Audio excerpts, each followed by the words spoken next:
ამ პანდემიის განმავლობაში ორგანიზაციას უდიდესი პასუხისმგებლობა ეკისრება.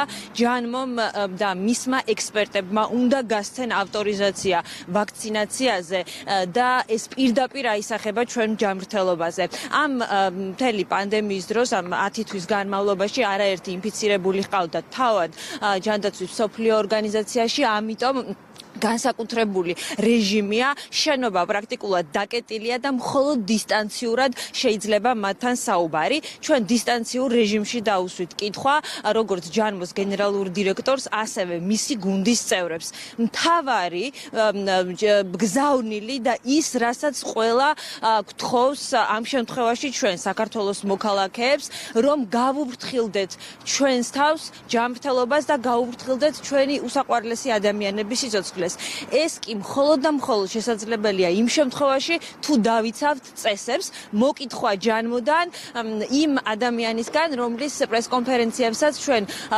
თითქმის ყოველ კვირას ვადევნებთ თვალს და მისი ფრაზები ირაკლი ძალიან ცნობილია, პოპულარული ხდება ხოლმე და მიმდინარეობს სოციალური ქსელებით მთელი საღამოს განმავლობაში განხილვა. ერთ-ერთი ასეთი მისი ყველაზე ცნობილი ფრაზაა გახმაურებული, რომ გვირაბის ბოლოს გამოჩნდა სინათლე. სწორედ ამასთან დაკავშირებით დაუსვი მას კითხვა.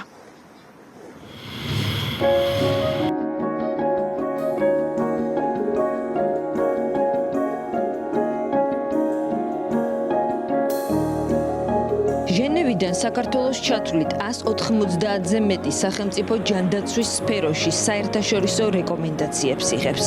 შვეიცარიაში, სადაც გაეროს ჯანდაცვის მსოფლიო ორგანიზაციის შტაბინაა, COVID-19-ით ინფიცირების 372,831 შემთხვევაა დაფიქსირებული. გარდაიცვალა 5,976 პაციენტი.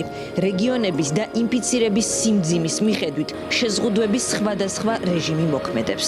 პანდემია ჯანმომ გამოაცხადა და მისი დასრულებაც ჟენევიდან უნდა გავიგოთ.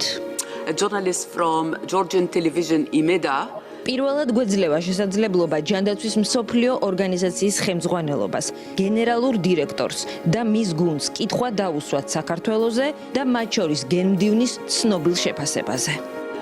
Kitevan Kardava to ask the next question. მოგესალმებით ბატონო გენერალურო დირექტორო, თქვენ ახლახანს ვაქცინაზე. ახალ ამბებზე საუბრისას თქვით, რომ ბნელი გვირაბის ბოლოს სინათლე გამოჩნდა. რამდენად კაშკაშაა ეს სინათლე დღეს? მე საქართველოს წარმოვადგენ, სადაც კორონავირუსით დღეში ათასობით ადამიანი ინფიცირდება. რას ეტყოდით და ურჩევდით ქართველ ხალხს პანდემიისას? ისინი ყოველკვირეულ თქვენს პრესკონფერენციებს ელოდებიან და სულ გისმენენ. Thank you. This is a rare treat from Georgia, so thank you and greetings to Georgia first of all.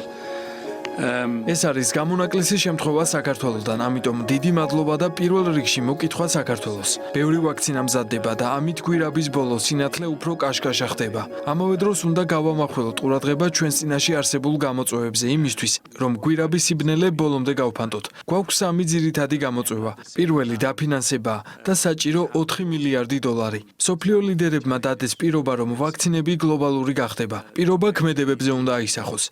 მესამეა ინფრასტრუქტურა. განსაკუთრებით განვითარებადი ქვეყნები უნდა გაძლიერდნენ, მოემზადონ, ვინაიდან ამ შემთხვევაში დაიწყება ვაქცინაცია. ყველაზე მნიშვნელოვანია, როდესაც ხედავ ადამიანების იმუნიზაცია სამართლიანად მიმდინარეობს. ამ შემთხვევაში სამყარო უფრო სწრაფად აღიდგენს ძალებს. ვაქცინის განაწილება და გლობალური იმუნიზაცია ყველა ქვეყნის ინტერესში შედის. ბოლო რამდენიმე კვირის მანძილზე საქართველოს რთული პერიოდი ჰქონდა. ინფიცირების შემთხვევების ძალიან მკვეთრი ზრდა იყო და მილიონ მოსახლეზე საკმაოდ მაღალ მონაცემებზე ავიდა. გასულ კვირას შედარებით დასტაბილურდა. ახალი შემთხვევების თვალსაზრისით 9%-იანი ზრდა დაფიქსირდა და სიკვდილიანობა 8%-ით გაიზარდა. საქართველომ მოახერხა წლის დასაწყისში პირველი ტალღის გავლენა თავიდან აეცილებინა, მაგრამ ამჯერად ვირუსმა საკმაოდ ძლიერად დაარტყა. საქართველოზე გვესაუბრა ჯანმოს გენმდივნის მთავარი მრჩეველი და ასევე ჯანმოს COVID-19-ის წინააღმდეგ ტექნიკური ჯგუფის ხელმძღვანელი. სინათლე უფრო და უფრო კაშკაშა ხდება, იზრდება იმ კომპანიების რიცხვი, რომლებიც პოზიტიურ ცნობებს ავრცელებენ ვაქცინების ეფექტიანობასთან დაკავშირებით. სხივი გვირაბის ბოლოს ნამდვილად არის და იზრდება. გამოწვევაა ვაქცინის მოცულობა. ეს შეგვახსენებს, როგორც თქვენ აღნიშნეთ, სხივიან სინათლე გვირაბის ბოლოს დროთა განმავლობაში კაშკაშა ხდება, მაგრამ ჯერ კიდევ გრძელი გვირაბია გასავლელი COVID-19-ის წინააღმდეგ ბრძოლაში. გვირაბის ბოლოს სინათლესთან ერთად ახალი ენერგიაც უნდა გქონდეს, რათა კლასტერები დავადგინოთ, იზოლაცია სწორედ დავგეგმოთ, რაც მოგცემს იმედს და გამძლეობას დავამარცხოთ ვირუსი. But I think many people will also feel ბევრი იმედგაცრუებულია, რადგან ვერ შევძელით ისე სწრაფად გვირაბის ბოლოს სინათლემდე მისვლა, როგორც ამის სურვილი გქონდა. თქვენი კითხვა იყო, რას ვეტყოდით ქართველ ხალხს? არ დანებდეთ. გააკეთეთ ყველაფერი საკუთარი და საყვარელი ადამიანების დასაცავად.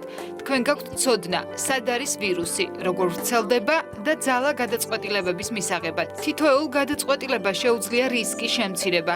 იცოდეთ თქვენი რისკი და გადადგით ნაბიჯები მათ შესამცირებლად. გვინდა ხალხმა იგრძნოს უფლებამოსილება, რომ ბევრი რამის გაკეთება შეუძლია. სადღესასწაულო დღეებში ძალიან გთხოვთ, მიიღოთ სწორი გადაწყვეტილება. სიკვდილიანობა ბოლო 6 კვირაში 60%-ით გაიზარდა. მსოფლიო რისკის ქვეშ რჩება. ჩვენ შეგვიძლია საკუთარი თავის და საყვარელი ადამიანების დაცვა. ბრიტანელი მარგარეტ კენანი პირველია მსოფლიოში, ვინც Pfizer-BioNTech-ის კლინიკურ კვლევებში მონაწილე მოხალისეების შემდეგ ანტივირუსული ვაქცინით აიცრა. ეს თუ მე გავაკეთებ, თქვენც უნდა შეძლოთ. ყველაზე გამბედავმა ბებიამ 91 წლის იუბილეზე საკუთარ თავს საჩუქარი გაუკეთა. შეუმჩნეველი არავის დარჩენია მარგარეტის საახალწლო მაისურიც. იმედის კვირა კონვენტრის საუნივერსიტეტო კლინიკას დაუკავშირდა, სადაც პირველი პაციენტი აცრეს. მარგარეტ საავადმყოფოში მხოლოდ ხალათი ჰქონდა და ამ უმნიშვნელოვანეს დღეს ჩვენი საქველმოქმედო ფონდის მაისური შევთავაზეთ. საზეიმოდ გამოწყობილი პინგვინი ამ ისტორიის ნაწილი გახდა და ამით ვამაყობთ. უზომოდ ბედნიერები ვართ, რომ ვაქცინა გვაქვს. მარტო კონვენტრში დღეს 1000-ზე მეტი ადამიანი აიცრა. ვაქცინით ცხოვრებას ვიბრუნებთ. ჯერ Pfizer-ი, BioNTech-ის და მალე სხვა კომპანიების ოქროს ნემსების დანიშნულების ადგილამდე მიტანა მილიონობით ადამიანის სიცოცხლის გადარჩენას ნიშნავს. იმედის კვირასთან ექსკლუზიურ ინტერვიუში ჯეიმს აპატურაი ამბობს, რომ ნატო ჯანდაცვის გლობალური უპრეცედენტო კრიზისის დასრულებაში ცვლილს შეიტანს. ნატოს ექსპერტები აქტიურად განიხილავენ, როგორ შეუძლია ორგანიზაციას დაეხმაროს ყველა წევრ ქვეყანას და პარტნიორებს. პანდემიის დროს ეს უკვე გავაკეთეთ ალიანსის ნატოს წევრებისთვის, ასევე მაგალითად საქართველოსთვის სასუნთქი აპარატების დამცავი აღჭურვილობის გაგზავნით. ახლა ვაქცინის დისტრიბუციაა პრიორიტეტი. ერთ-ერთი ვაქცინის შესანახად საჭიროა -74 გრადუსი. მსჯელობთ ნატოს თვითმფრინავების ჩართვაზე. პანდემიის ისტორიის ნაწილი გახდება ეს ფოტო. გენ დივანს შტაბ-ბინაში შესვლამდე სიცხეს უზომავენ. სტოლტენბერგი კაბინეტიდან მუშაობს, დისტანციურად მართავს მინისტერიალებს და ცარიელი ოთახიდან პასუხობს ჟურნალისტებს. ლოკდაუნის რეჟიმზე გადაწყობა მარტივი არ არის. უსაფრთხოების ზომებიდან გამომდინარე, რაც ნატოში კეთდება, იმის განხორციელებას დისტანციურად ვერ შევძლებთ და ამიტომ მონაცვლეობით ოფისში მუშაობთ. გულდასაწყვეტია, რომ არ შეგვიძლია კაფეში, კინოში ან საერთოდ სადმე წასვლა.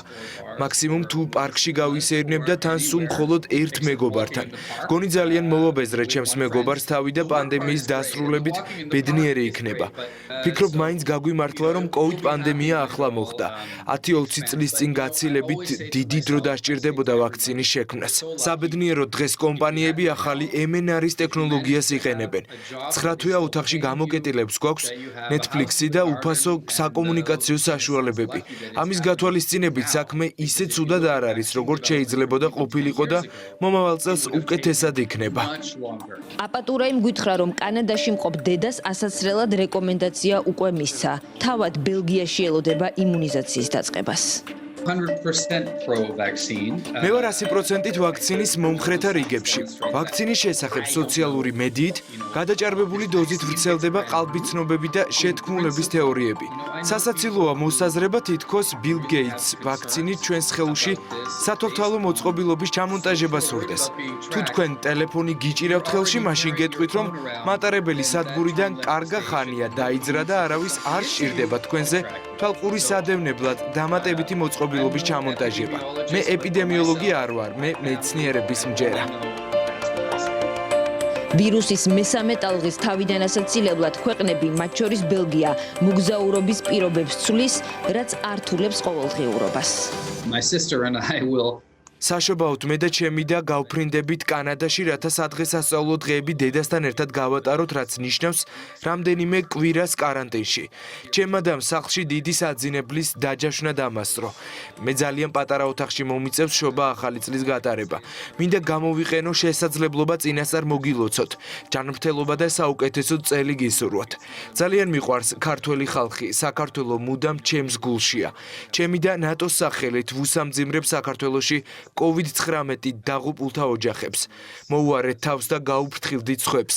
კორონავირუსი არ არის მითი ან ხუმრობა. ყველა შობა არ არის აუცილებელი დიდი წოვლებით აღვნიშნოთ. ამას მერწმუნეთ ვერც ჩვენ შევძლებთ.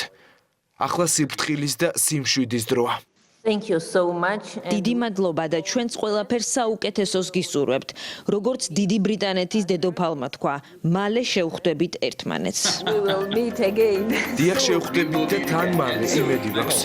კანადაში ერთ-ერთი ყველაზე პოპულარული ჟურნალისტი ადრიანა არსენოლტი მილიონობით მაყურებელს ყოველდღე კორონავირუსზე უყვება. იმედის კვირასთან ინტერვიუში ადრიანა ამბობს, რომ 37 მილიონიან ქვეყანაში ვაქცინაზე ყველა საერთო აზრი არ აქვს, მაგრამ მოლოდინი დიდია. Very good news. ვაქცინის დამტკიცების შემდეგ ვეკითხებოდით, აი რას გააკეთებთ აცრის შემდეგ? ჩავეხუტებით მეგობრებს, მშობლებს, ვიმოგზაურებთ და დავძლევთ შიშს. ასეთი იყო პასუხები. წარმოუდგენელი რამ ხდება. ნაძვის ხეს ვერ იშოვით. ყველამ გადაწყვიტა წელს სახლის საიდანაც ვერ გავდივართ, განსაკუთრებულად მორთოს და პოზიტიური განწყობა შეიქმნას. 2020-მა 7 მილიარდ ადამიანს რასის, ასაკის, ეროვნების განურჩევლად იძულებითი მარათონი გამოგვიწერა. ეს ყველაზე საპასუხისმგებლო და უთანასწორო შეჯიბრია, მაგრამ ისე როგორც ყველა მარათონზე, ფინიშის ხაზის გამოჩენისას უკანასკნელი ძალების მობილიზებაა საჭირო. მსოფლიო COVID მარათონს 10 თვეში 1,613,266 ადამიანი გამოეთიშა. დამარცხებულების სახელით და მათი ხსოვნის პატივსაცემად ფინიშის ხაზი ჩვენ უნდა გადავკვეთოთ.